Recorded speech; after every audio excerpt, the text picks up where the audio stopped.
in a neighborhood where every lawn is manicured and every neighbor waves. The house at number 12 was the most perfect of them all. But for 5 years, 5 full years, not a single person had seen the youngest daughter leave. When police finally breached the front door, they didn't find a crime scene. They found a psychological prison, built on a foundation of love that had curdled into something unrecognizable. Welcome back. If you're new here, you've just walked into one of the darkest rabbit holes on YouTube. I'm going to take you inside a story that nobody on this street was willing to talk about, because half of them still don't believe it happened. And here's the thing that's going to keep you watching today. This wasn't a haunted house. There were no monsters. No killers with knives in the dark. The most terrifying thing in that house wore a cardigan, made tea, smiled at the postman every single morning. Before we go any further, I want you to think about something.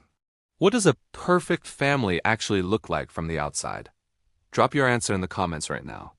Because by the end of this video, your definition of perfect will never be the same. Elmsworth Close. That's not its real name, but that's what we're calling it. It exists in a quiet corner of the English Midlands. The kind of place where the biggest news of the week is whether the Hendersons got planning permission for their new conservatory. 22 houses, 22 families. A village within a city. There's a neighborhood watch sign at the end of the road. There are hanging baskets with petunias in summer. There's a WhatsApp group for lost cats and suspicious vans. It is, by every standard definition of the word, ordinary. Except for number 12. Number 12 was the house everyone admired but nobody truly knew. The garden was immaculate, and I mean immaculate. Not a single weed, not a single blade of grass out of place. Neighbors would joke that Martin, the father, must have measured each blade with a ruler. The house itself was always freshly painted, white render, black trim. A brass door knocker polished to a mirror shine. The family inside? The Alderstons. Martin, 54. Patricia, 49. Their son Daniel, 27, who had already moved to Edinburgh for work. And their youngest daughter, Ellie, 23 years old. Or at least that's how old she was when the police came. The neighbors interviewed later would all say the same thing. Oh, we knew Ellie was a bit of a homebody. Patricia mentioned she had anxiety, poor thing. We didn't want to pry. It's not our business, is it? It's not our business. 4 words that, in British suburban culture, carry more weight than any neighborhood watch sign ever could. And those 4 words gave number 12 exactly the cover it needed. I want to ask you something, and I want you to really think about it. If your neighbor's kid never came outside, would you say something? Or would you assume there was a perfectly normal explanation? Let me know in the comments. I'm genuinely curious what you do. And before we go deeper, if you haven't already, subscribe and hit the bell. This is the kind of story you want to follow to the end. Share this with someone tonight. Let them watch it with you. To understand what happened inside number 12, you have to understand Martin Alderston. Martin was what psychologists would later call, and this is a real clinical term, a coercive controller. Now, before you picture some screaming, violent monster, stop. Because that's not what coercive control looks like. That's actually what makes it so insidious. Martin Alderston coached youth football on weekends. He organized the street's annual barbecue. He helped elderly Mrs. Pemberton carry her shopping every Thursday without fail. He was, by all external measures, a wonderful man. Inside the house? A completely different architecture. Martin had rules, not written down. Nothing so crude. These were understood rules, the kind that seep into a household like damp into old walls. Meals were eaten at exactly the times Martin decided. Conversations at the dinner table were controlled by Martin's mood. Friendships were assessed and approved or quietly discouraged by Martin. Patricia, Ellie's mother, had lived in this system for over 2 decades. She didn't see it as a prison. She saw it as order, as love, as what a family is supposed to look like. And that belief, that genuinely held belief, is what made her not just a victim, but an active participant in what happened to Ellie. Here's a question that's going to divide the comments section, and I want the debate. Is Patricia a victim or a perpetrator? She genuinely believed she was protecting her daughter. Does intent change guilt? Tell me what you think. Because this is exactly the kind of question the courts had to wrestle with. Ellie was the second child. Her brother Daniel was 4 years older, and from everything gathered, Daniel had managed to build enough of a personality before the walls closed in that he eventually escaped to university, then to Edinburgh, then to a life that slowly put physical distance between him and number 12. Ellie wasn't so lucky. She was, according to family friends, a bright, funny, creative teenager. She wanted to study art. She had a group of school friends who described her as the loud one, the one who made everyone laugh. By the time she was 18, the friends had drifted away. Patricia told the school she was being home educated. Martin had arranged it all very properly, very officially. The paperwork was filed. The boxes were ticked. The local authorities sent one assessment form. Martin filled it in, and Ellie disappeared from the world. 5 years. Think about what you've done in the last 5 years. Places you've been, people you've met, decisions you've made, right ones, wrong ones, ones you take back. Ellie had none of that. The justification, and there was always a justification, was Ellie's mental health. Martin and Patricia had convinced themselves, and attempted to convince Ellie, that she was fragile, that the outside world would break her.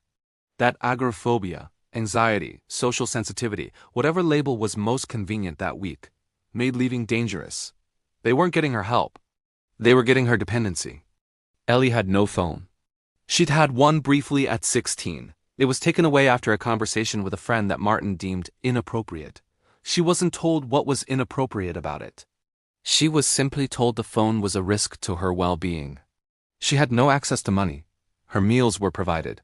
Her clothes were bought by Patricia. She had a bedroom with a window. She had books, the ones Martin approved of.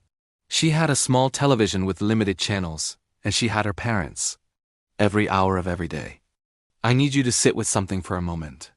At what point does overprotective parenting become abuse? Where's that line? I'm not asking rhetorically. I actually want your thoughts in the comments because experts genuinely disagree on this. What the outside world saw, a quiet household. Curtains sometimes closed. A young woman who, Patricia explained to anyone who asked, doesn't really like crowds. What was happening inside? A slow, methodical dismantling of a person. Ellie began to believe the narrative. This is not unusual. It has a name in psychology. It's called learned helplessness. When you are told repeatedly, with apparent love and care, that you cannot cope with the world, you start to believe it.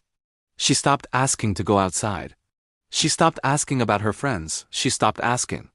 The saddest part of this story, and there are many sad parts, is that by year 3, Ellie was no longer being held by locks or physical restraint. She was being held by her own mind. A mind that had been carefully, lovingly, catastrophically reshaped.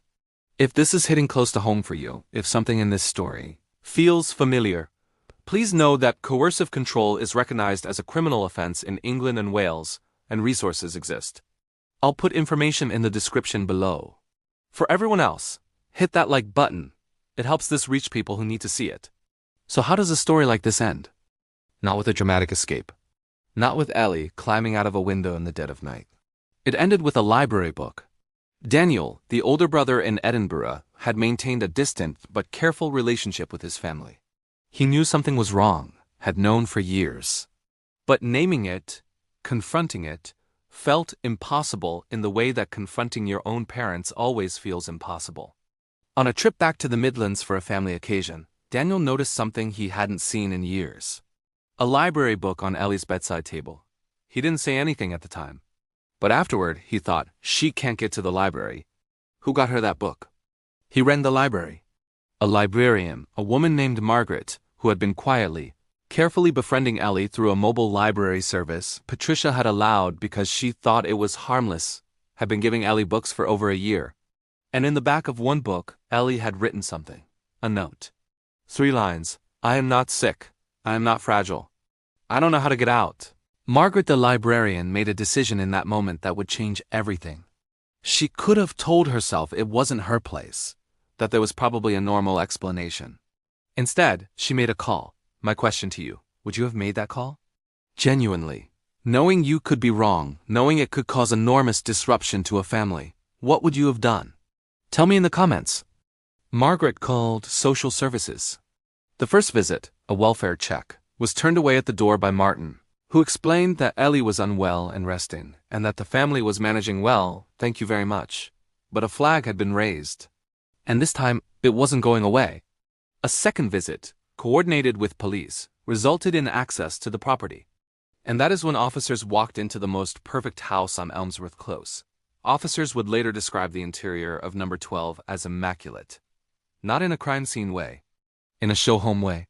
Every surface clean, every object in place. Flowers on the kitchen table. A scented candle burning in the hallway. And Ellie sitting in the living room in a chair by the window. 23 years old. Pale. Confused by the presence of strangers in a way that struck officers immediately as wrong for someone her age. She didn't run to them. She didn't cry. She looked at her mother first. A reflex. An instinct that had been years in the building. Patricia immediately began explaining the anxiety, the fragility. The medical history that officers would later discover consisted largely of appointments attended by Martin and notes written in Martin's handwriting. The doctor, Ellie's GP, had not seen Ellie in person in 4 years. Prescriptions had been collected by Patricia. The system had failed, not dramatically, not with malice. It had failed in the quiet, administrative, no-one-checked-the-box way that systems fail all the time. Here's the question I keep coming back to. How many people technically had access to Ellie, the GP, the local authority, the neighbors, and how did every single one of them miss this? Or did they miss it? Or did they choose on some level not to look too hard? I want your most honest answer in the comments. Ellie was taken to a place of safety that evening. What followed, and I won't pretend it was a clean, happy ending, because it wasn't, was a long, difficult process of what psychologists call deinstitutionation of the self. Ellie had to relearn how to be a person in the world. Not because she'd forgotten, but because she'd been systematically taught that she couldn't. Martin was charged under the Serious Crime Act 2015 with coercive and controlling behavior. Patricia, and this was the most debated part of the legal proceedings, was also charged. The court case took 14 months. Here's what I want you to walk away with today, because this isn't just Ellie's story. Coercive control is one of the most underreported, underidentified, and misunderstood forms of abuse in the UK and the US, in England and Wales alone. The Crime Survey estimates that 2.4 million adults experience it every single year. Most of it never reaches the inside of a courtroom. Most of it looks, from the outside, like a perfectly normal household. Because the most effective prison in the world doesn't need bars. It needs repetition. It needs isolation. It needs love. Or something that looks enough like love that the person inside can't tell the difference. The neighbors of Elmsworth Close would later be interviewed extensively. What's striking is not that they were cruel or indifferent. They were ordinary, decent people. But they had collectively decided, house by house, that whatever was happening at number 12 was none of their business. And in that collective silence, Ellie lost 5 years. Last question, and I want this to sit with you. What would you do differently as a neighbor, as a friend, as a colleague, after hearing this story? Not hypothetically, actually differently. Write it down, put it in the comments.